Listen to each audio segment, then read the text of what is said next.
Money, for many people, is a mystery. Some treat it as a source of constant stress, while others seem to attract it almost effortlessly. But here's a powerful truth. Money is not meant to be chased with fear. It is meant to be understood and played like a game. Just like every game has rules, strategies, and a way to win, so does money. And until you begin to see it as a game, you may find yourself stuck in cycles of frustration and lack. Think about a game you enjoy.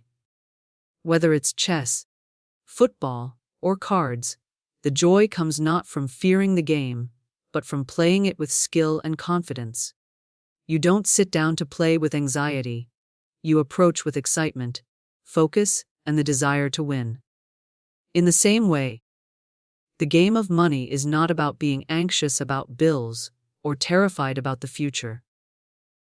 It's about learning the rules, mastering the strategies, and stepping onto the playing field with joy and certainty. One of the biggest mistakes people make is believing that money itself is the problem. They think, if only I had more money, my life would be better. But money is not the problem. Our relationship with it is.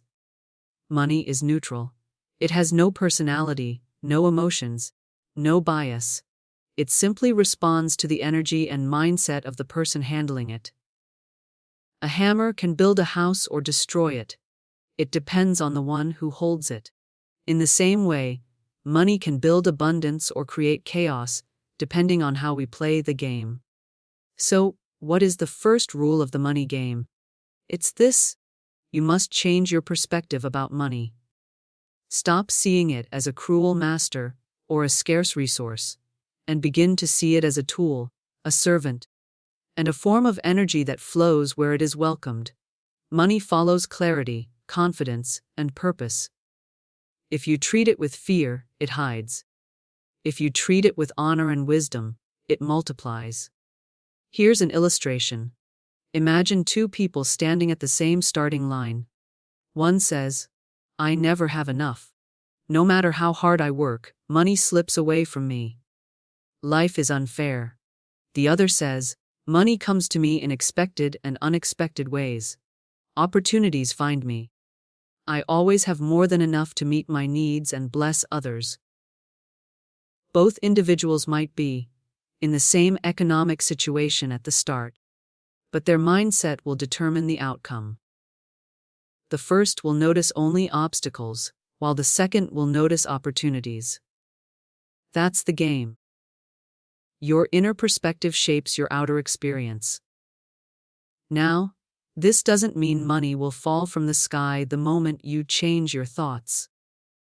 But it does mean that when you shift your mindset, your energy begins to attract new ideas, new people, and new doors that were invisible before. You start seeing possibilities instead of problems. You start believing in abundance instead of rehearsing lack. And that shift is the first step to winning the game of money. Another rule of the money game is learning to detach fear from finances. Too many people live their lives controlled by financial fear. Fear of not having enough. Fear of losing what they already have. Fear of stepping out into something new. But fear is like a chain. It keeps you from moving forward. To play the game well, you must replace fear with faith. Faith that you live in a universe of abundance, not shortage. Faith that money is not limited to your paycheck, but can come through countless channels. Faith that you were designed not just to survive, but to thrive. Let's make this practical. If you are playing a game and you constantly say, "I can't win, I can't win, I can't win," guess what? You'll probably lose. Not because the game is unfair, but because your mindset defeated you before you even made your first move. The same is true with money. If you keep saying, "I'm broke, I'll never get ahead, I can't afford it," you've already lost half the battle. But if you declare, "I am learning the rules of prosperity. Money flows to me in perfect ways. I am playing to win. Your confidence shifts the energy of the game. This first section of our journey is about building that foundation. Before you think about investments, businesses, or even opportunities, you must master your inner approach to money. See it as a game. Learn to play joyfully, not fearfully. Adopt the mindset of a winner. Replace scarcity thinking with abundance thinking. Remember, you can't win a game you resent, and you can't master a game you fear. When you see money as a game, you open yourself up to creativity. You stop saying, "There's only one way to make money," and you begin asking, "What new opportunities can I explore?" You stop feeling defeated by bills, and you start looking for solutions. You stop resenting wealth in others, and you start believing that prosperity is possible for you too. The truth is, the game of money is not about luck. It's about alignment. When your thoughts, words, and actions line up with abundance, you begin to win. And like every game, once you know the rules, it becomes enjoyable. You play with confidence. You play with excitement. You play knowing that victory is possible. So, as we step deeper into this teaching, remember this: money is not your enemy. Money is not out of your reach. Money is simply a game, and you were created to win it. If the first rule of the money game is to change your perspective, then the second rule is to understand the power of thought. Every financial victory, or defeat, begins in the mind. Before wealth shows up in your bank account, it shows up in your imagination. Before opportunities appear in your reality, they begin as ideas in your thoughts. Your mind is the starting point of prosperity. Just like a seed must be planted in the soil before a harvest can grow, your thoughts are the seeds of abundance. The challenge, however, is that most people are planting seeds of lack, fear, and limitation instead of seeds of wealth, opportunity, and freedom. And then they wonder why they keep harvesting bills, debts, and struggles. Florence Scovel Shinn taught that your thoughts are magnetic forces. They attract to you the very experiences that match their vibration. If you think thoughts of poverty, you draw lack into your life. If you think thoughts of abundance, you draw opportunities and resources. This is not magic, it's alignment. The outer world mirrors the inner world. Let me give you an illustration. Imagine two gardeners. One plants roses, waters them, and tends them with care. The other plants thorns, weeds, and poisonous plants. At the end of the season, both reap a harvest. The first enjoys beauty and fragrance. The second suffers pain and poison. Now, can the second gardener blame the soil for giving him thorns? No. The soil simply produced what was planted. Likewise, the mind is fertile ground. It does not choose what you plant. It only multiplies it.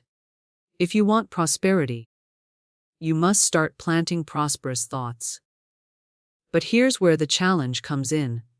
Many people have been conditioned to think scarcity. From childhood, they heard phrases like, "Money doesn't grow on trees."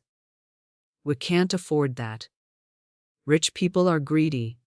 Or, "You have to struggle to survive." These repeated words sink deep into the subconscious mind, creating thought patterns that block prosperity. Without realizing it, many are sabotaging their own financial growth because of beliefs they never chose consciously. This is why renewing the mind is so important. You cannot play the money game with an old, defeated mindset. If your thoughts are constantly negative, fearful, or filled with doubt, your life will reflect exactly that. But if you reprogram your thoughts to align with abundance, everything begins to shift. Let's make it practical. Imagine you receive an unexpected bill in the mail. A scarcity-minded person immediately panics. "How will I pay this? I'll never get ahead. Things are always going wrong for me." Those thoughts only attract more lack and anxiety. But a prosperity-minded person responds differently. I may not see the supply right now, but I trust that money flows to me from many sources. This need will be met. That shift in thought opens the door for solutions, maybe an extra opportunity, an unexpected gift, or an idea that generates income. Same situation, different thought, different outcome. This is why it's said, as a man thinks in his heart, so is he. Your life rises or falls to the level of your dominant thoughts. You cannot think defeat all day and expect to live in victory.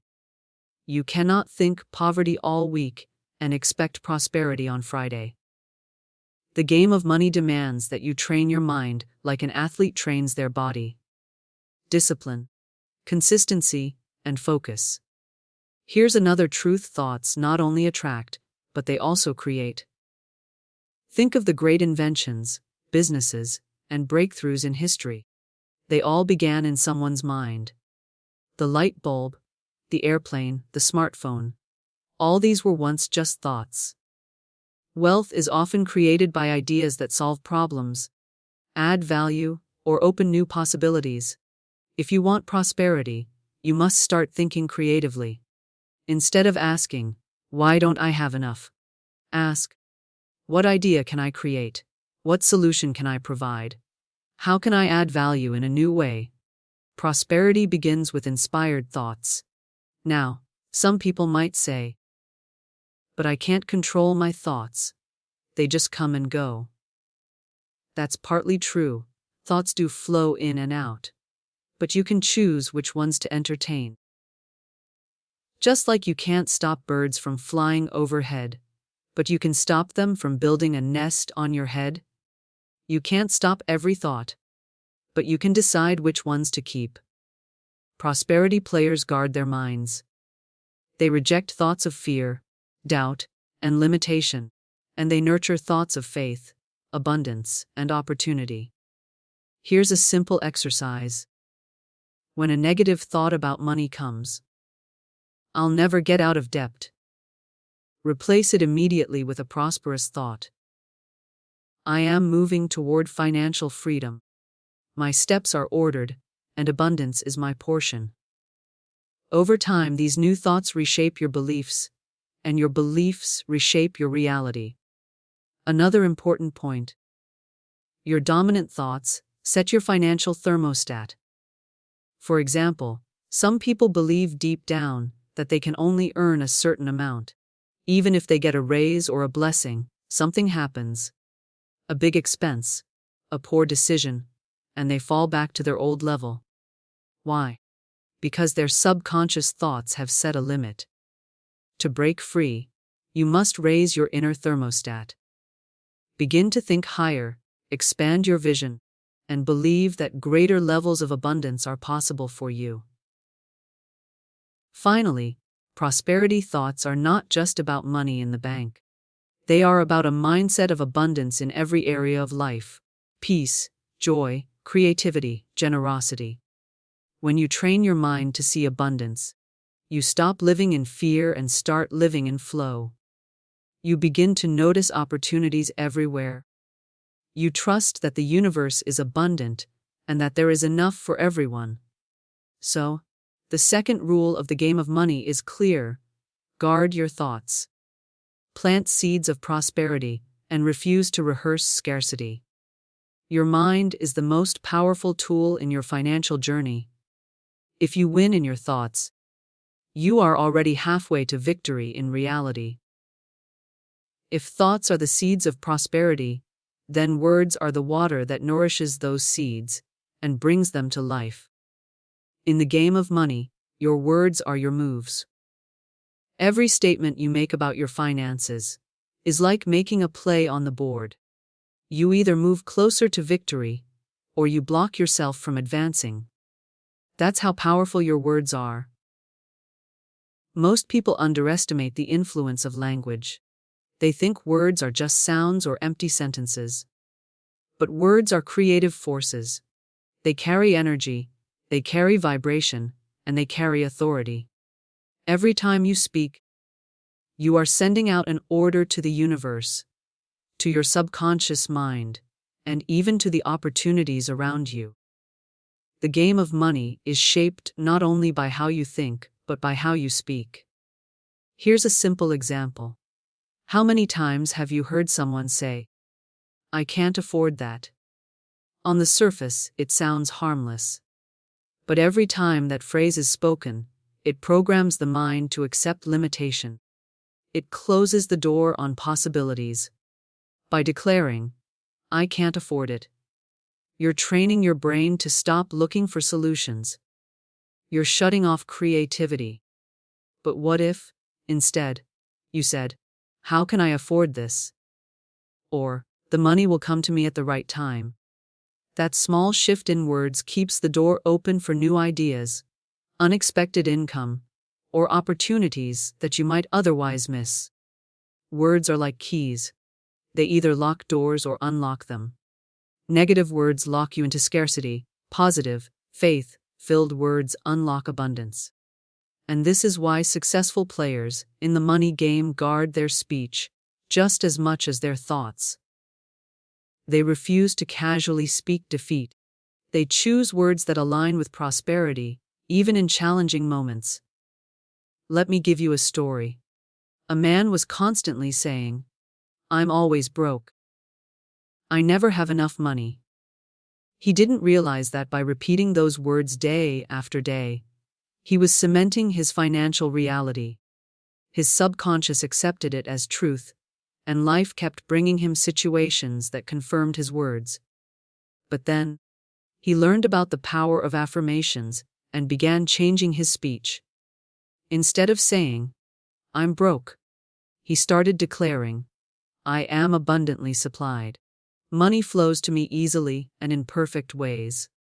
Within months, opportunities began showing up, new clients, unexpected gifts, and doors he had never seen before. Was it magic? No. It was alignment. His words shifted his energy, which shifted his reality. This principle is universal. What you speak consistently, you eventually live. If you say, "Money is hard to come by," it will always be hard. If you say, "There's never enough," you'll always feel shortage. But if you affirm, "I always have more than enough," life begins to arrange itself to match your declaration. Now, some might argue, "But I can't just lie to myself.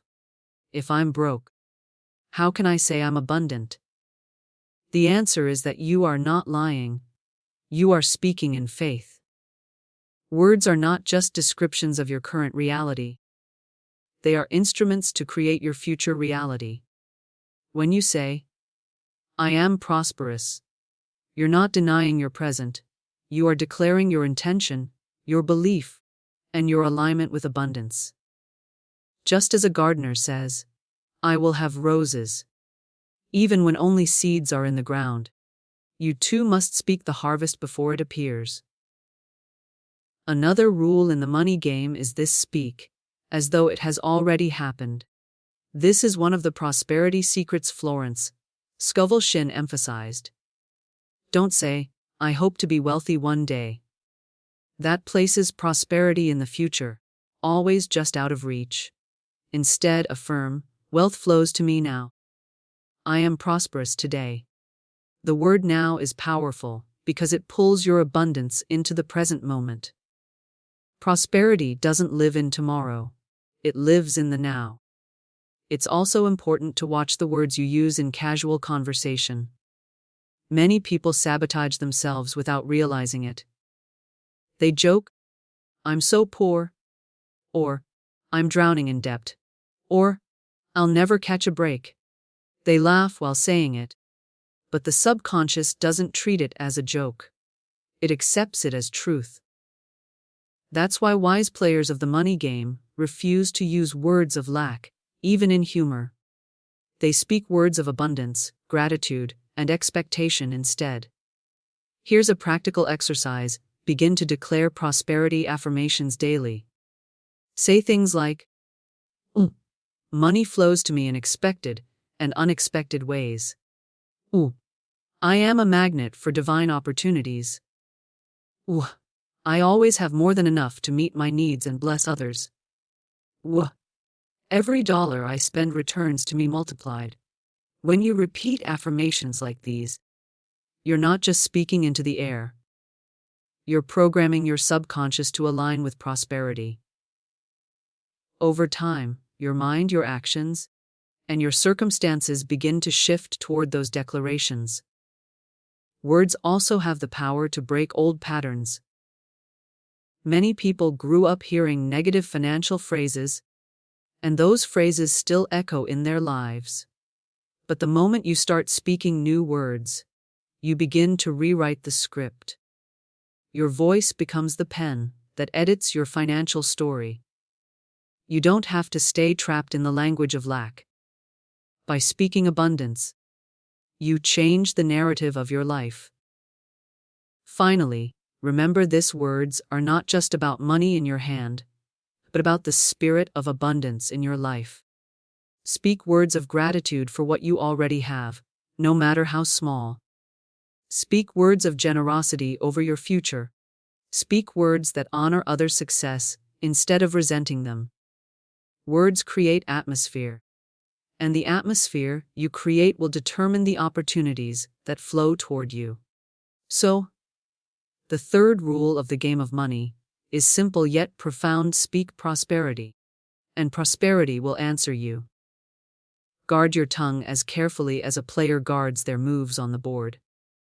Refuse to declare lack. Choose instead to speak words of faith, abundance, and victory. Because in the game of money, your words are not just commentary, they are commands. And what you declare consistently will eventually become the reality you live. So far, we've learned that thoughts shape the blueprint of prosperity, and words set the atmosphere for abundance. But the game of money cannot be won with thoughts and words alone. Just like in any game, you cannot sit in the stands, think about victory, speak about victory, and expect to win. At some point, you must step onto the field and play. This is where action and faith come together. Many people misunderstand prosperity because they lean too heavily on one side. Some say, if I just think positively and speak affirmations, money will magically appear. Others say, hard work is the only way. If I don't sweat, I don't earn. Both are incomplete. True prosperity comes when faith and action move in harmony. Thought and word prepare the ground, but action plants the seed. Think of a farmer. He believes that the harvest will come. That's faith. He speaks over his land with hope. That's words. But if he never plants, never waters, never works the soil, will he reap a harvest? Of course not.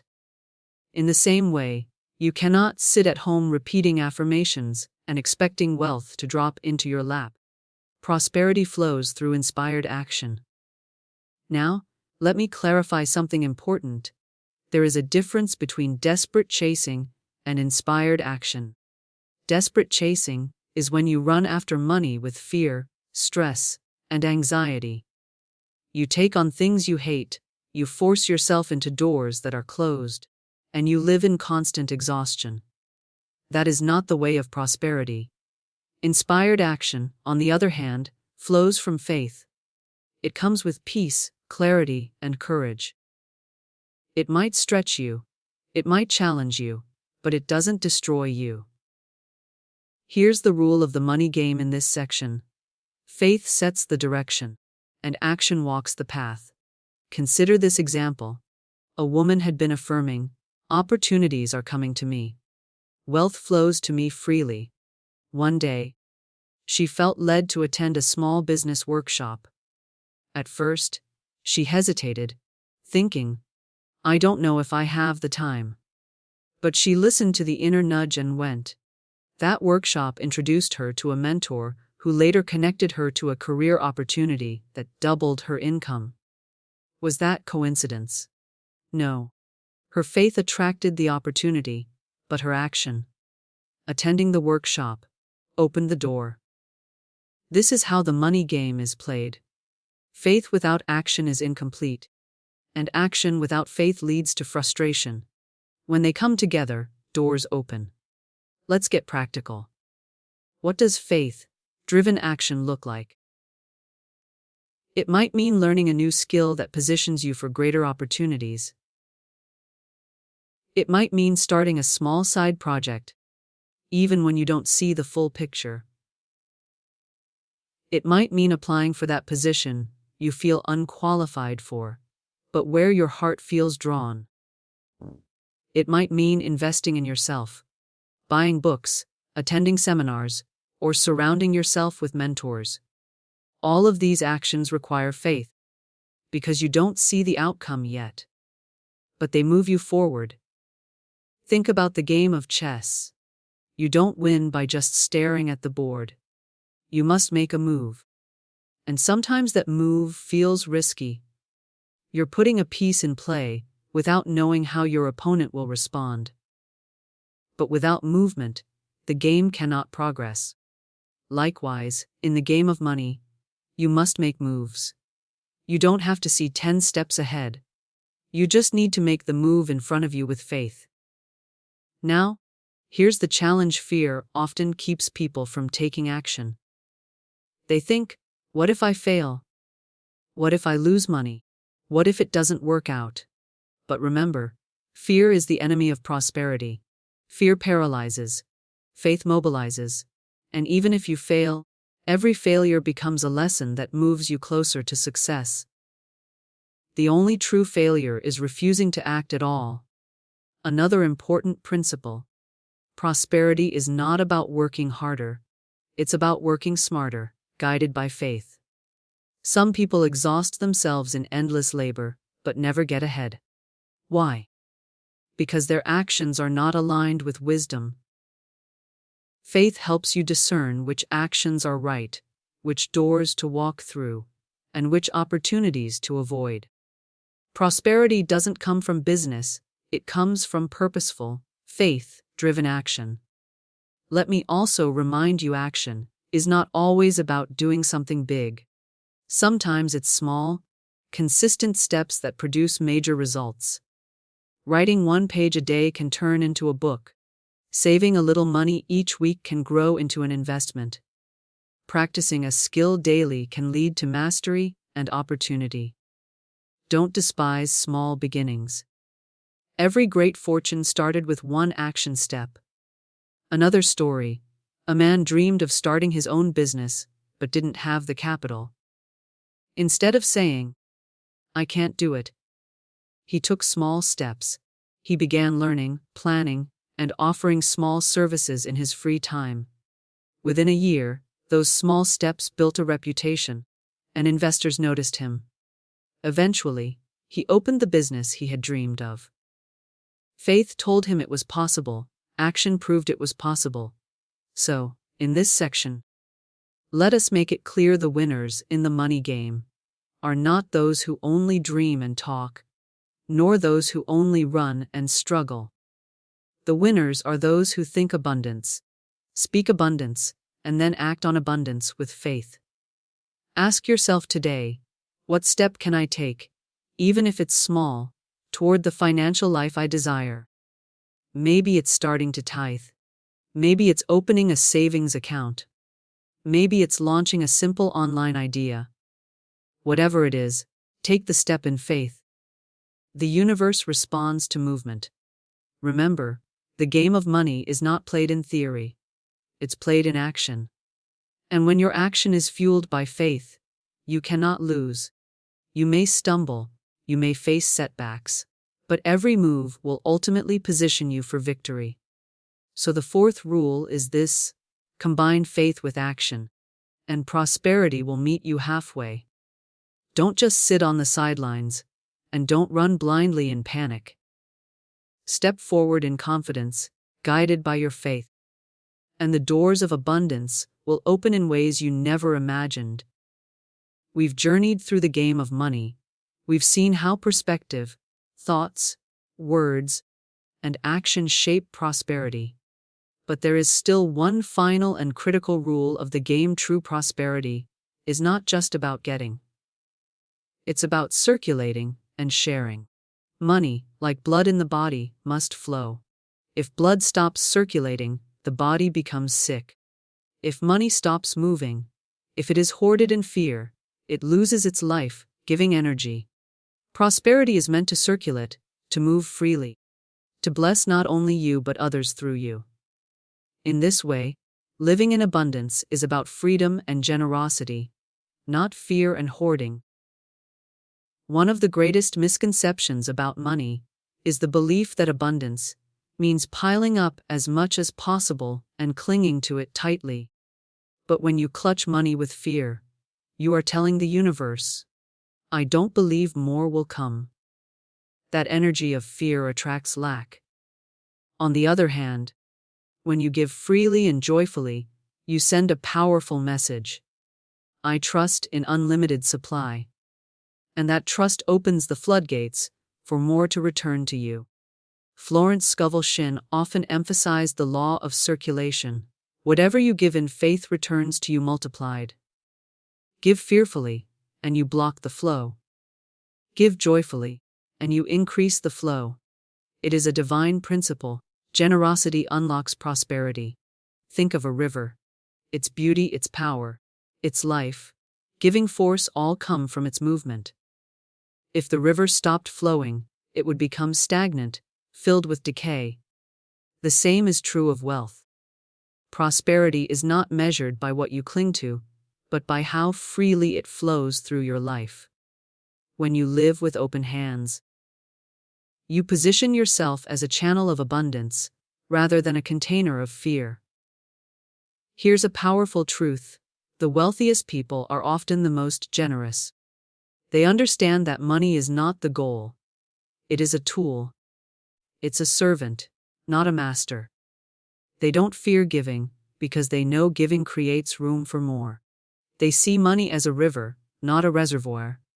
And because of that, money continues to flow to them, through them, and back to them. Now, let me clarify. Generosity does not mean giving recklessly or without wisdom. It means giving from a place of trust and joy, whether it's supporting a cause, blessing a person in need, or investing into something meaningful. The amount doesn't matter, the spirit behind it does. Even the smallest act of generosity, when done with a pure heart, keeps the circulation of prosperity alive in your life. But living in abundance is not just about money. It's about mindset. It's about choosing to live free from fear, lack, and comparison. Abundance says, I already have more than enough, and more is always on the way. It allows you to rest, to enjoy life, to celebrate others' success without envy.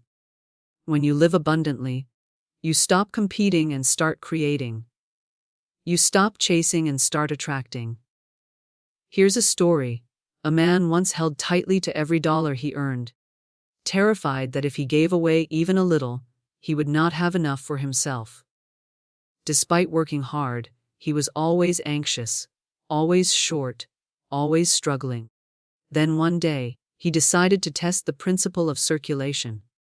He began giving a portion of his income to help others. At first, it scared him. But over time, he noticed something remarkable. He never lacked. In fact, new opportunities, promotions, and blessings kept appearing in his life.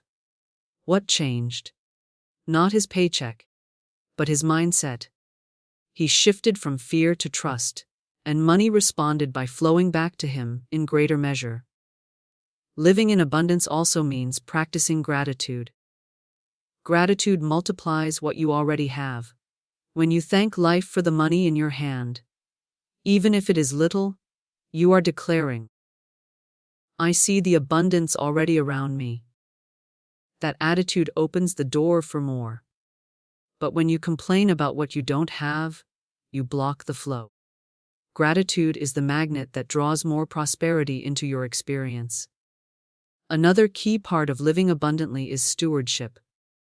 Generosity does not mean wastefulness. Prosperity grows where wisdom governs. When you handle money with care, discipline, and purpose, you prove that you are ready for more. Living abundantly means budgeting wisely, investing intelligently, and using money to create freedom instead of bondage. So, how do you truly win the game of money? Not by stacking piles of cash while living in fear. Not by clinging to wealth while others suffer. You win by living free, joyful, generous, and wise. You win when money becomes a tool to fulfill your purpose, bless your family, and impact the world. The ultimate secret is this: money is not just about you. You are a vessel of prosperity. You are a channel through which abundance flows. When you understand this, you step into a higher level of prosperity, the kind that brings peace, joy, and fulfillment. So, let's summarize the final rule: circulate your wealth, live with gratitude, and give with joy. When you do, you align yourself with the flow of abundance, and prosperity will never run dry in your life. Remember, the game of money is not won by those who hoard, but by those who flow. The generous player always ends up wealthier, both in resources and in spirit. So live abundantly, share freely, and trust that the more you give, the more will return to you in greater measure. That, my friends, is how you win not just the game of money, but the game of life. We have walked through the 5 great rules of the game of money, and now it is time to tie them together into one clear message. Money, as we have discovered, is not a mystery meant to torment us, nor a burden meant to weigh us down. It is a game, one with clear rules, strategies, and secrets. And when we learn how to play it with wisdom, confidence, and joy, prosperity becomes not just possible but inevitable. First, we learned that understanding the game begins with perspective. Money is neutral. It is not good or bad. It simply reflects the energy and mindset of the person handling it. When you see money as a cruel master, you live in fear. When you see it as a tool and a servant, you begin to play with clarity and joy. The winners in this game are not those who resent money, but those who respect it. Second, we discovered the power of thought. Your thoughts are the seeds of your financial harvest. If you think scarcity, you attract lack. If you think abundance, you attract opportunity. The mind is the soil. Whatever you plant will grow. This means you must guard your inner world carefully, planting only prosperous thoughts, and refusing to water the weeds of fear, doubt, or limitation. Third, we explored the role of words. Words are not just sounds, they are commands. They carry energy and power, shaping your financial reality. Every time you say, "I can't afford it," or "I'm broke," you move yourself backward in the game. But every time you affirm, "I am abundantly supplied, money flows to me freely," you advance. Prosperity is unlocked when your words align with faith and abundance. Fourth, we learned that thoughts and words must be matched with action and faith. Faith without works is incomplete, and action without faith is exhausting. Prosperity comes when you take steps, even small ones, guided by belief in abundance. You don't have to see the entire path, just take the step in front of you. Inspired action, not desperate chasing, is the way forward. Every move you make in faith positions you for greater victories. Finally, we discovered the principle of circulation. Money must flow like a river. When you hoard in fear, you block the stream. When you give with trust and joy, you multiply your prosperity. True wealth is not about what you keep, but about what you circulate, steward, and share. Gratitude, generosity, and wise stewardship keep the game alive and abundant. So, what does this all mean? It means you were not created to struggle endlessly with money. You were not designed to live in constant lack and fear. You were created to win to master the game of money, to use it as a tool for your purpose, and to bless others through your abundance. As you walk away from this teaching, remember, prosperity begins inside. Your perspective, your thoughts, your words, your actions, and your generosity are the rules of the game. Master them, and you will master money. Live them, and you will not just attract wealth. You will live with peace, joy, freedom, and fulfillment. The game of money is yours to play. The question is, will you play in fear, or will you play in faith? The choice is yours. But know this: the moment you decide to align with abundance, the game begins to shift in your favor. And from that moment forward, you are not just a participant. You are a winner.